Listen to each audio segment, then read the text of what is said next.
What's going on YouTube? JH Reborn here, and welcome back to another edition of my Godzilla comic book reviews. And in this video, we're going to be talking about Godzilla Here There Be Dragons, issue number 5. This is the 5th and final issue of the series. Once again, written by Frank Tieri and artwork by Inaki Miranda. Colors by Eva de la Cruz, editor Jaime S. Rich, and letters and design by Nathan Wittick. So this is the big epic conclusion to this storyline.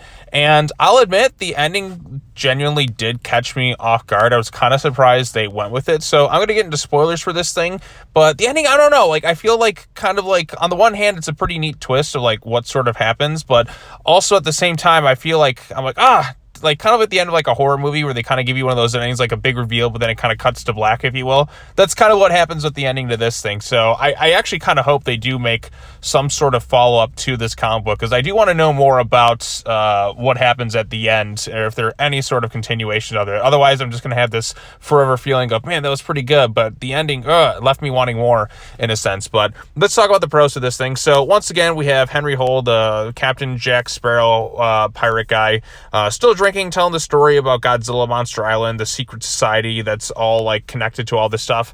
And at the end of the last issue, they found where Godzilla's treasure was, or the treasure was, but it was in Godzilla's cave. So they lured Godzilla out to face Ebra, the sea monster, and Udaku, which is the giant octopus, which we've never actually seen Godzilla fight in any of the movies, believe it or not. I mean, if you go back to the original King Kong versus Godzilla, that was Kong fighting the octopus, and like War of the Gargantuas, Gyra, the Green Gargantua attacks it, and then also the alternate ending to Frankenstein Conquers the World. So it's the first time I've seen Godzilla and this giant octopus come into conflict, but it's basically a tag team between Ebra and Udaku, or however you pronounce it, the giant octopus, and they're fighting together against Godzilla. Henry Holt continues to tell his storyline. Meanwhile, we have Captain Blanco and Francis Drake and all that still battling over some stuff and tension they've had in their past, and Henry was just kind of there to witness it.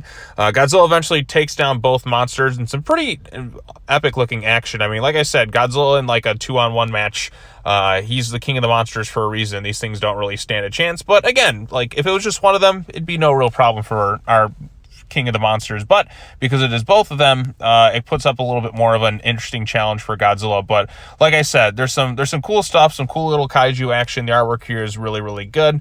And then of course it's contrasted with the fight going on here. Eventually Godzilla gets back to his cave, blows up like the one captain with his atomic breath, very reminiscent of Shindo, of what happens to Shindo in Godzilla versus King Ghidorah, and that's always fun. And then Drake ends up praying, and then Godzilla seemingly kind of passes it by. They get the treasure. Drake's sworn to secrecy. Then he somehow dies during mysterious circumstances. Then once Henry Holt finishes telling his story, the guy who he was telling it to ends up shooting him and kind of killing everyone else in the room to kind of preserve the secrets of the giant monster society, the sons of giants, if you will. So their secrets preserved, there's no loose ends, and they blow everyone up, and they end with Hail Godzilla. What an ending. Like I said, what a real surprising, like shocking twist, if you will, to this thing. I actually quite liked the twist angle. Like I said, it caught me off guard. It's been a while since something like that really kind of surprised me within one of these comic books. So I got to give the issue props for that. But at the same time, it's like, if I don't know if there's going to be any more sort of continuations, going to be left a little bit disappointed, because after we got that big reveal, I'm like, oh man, let me see the next episode. So if we don't get anything, I'll be kind of disappointed, because I do want to see this angle sort of explored more in future Godzilla storylines. But like as it stands for right now, I think this was a pretty solid like 5-issue storyline. It took a bit of an interesting approach by having Godzilla set in like pirate times, and we did get some monster battles that we haven't really seen before. So there's definitely some pros within this comic book that I quite liked. So the artwork is quite good. It's a quick 5 issues, doesn't take much to get into. There's definitely some pros with it for sure. And I think, like I said, this is ultimately like a winning comic book. And if you're into Godzilla stuff, then I think it's definitely worth checking out. But anyways, if you have any thoughts on this particular issue or this series overall, let me know what you thought of it in the comment section down below.